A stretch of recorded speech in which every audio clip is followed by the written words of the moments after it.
Le micro-entrepreneuriat est composé des entreprises qui comptent de 1 à 5 salariés. Il représente entre 70 et 80% de l'emploi mondial. Il est donc central dans les réflexions sur l'emploi, la croissance et le développement économique.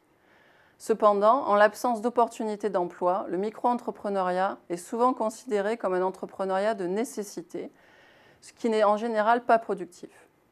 En effet, alors que l'entrepreneuriat d'opportunité, fondé sur l'innovation, apporterait de la croissance et des gains de productivité, l'entrepreneuriat de nécessité utiliserait plutôt une technologie et des compétences peu développées et servirait principalement de moyen de subsistance, ne contribuant ainsi pas à la croissance et au développement. La mesure de la productivité de ces entreprises est effectuée au niveau individuel et ignore leur contexte et leur hétérogénéité.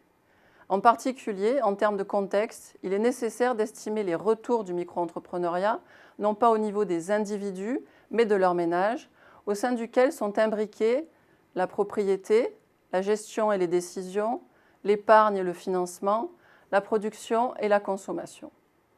De plus, les ménages micro-entrepreneurs sont hétérogènes quant à leur position dans la distribution du bien-être économique et ont des objectifs variés.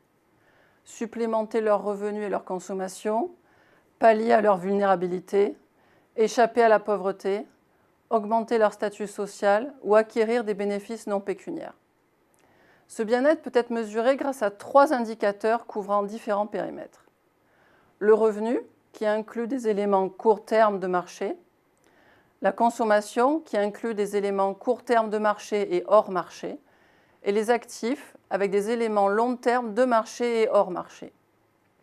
Ils reflètent différentes dimensions du bien-être économique, un apport de moyens, une réponse à des besoins de base et une manière de gérer le risque. Pour le cas de l'Indonésie, par exemple, la participation au micro-entrepreneuriat a un effet positif sur le bien-être économique, avec un résultat relatif plus élevé pour les plus pauvres.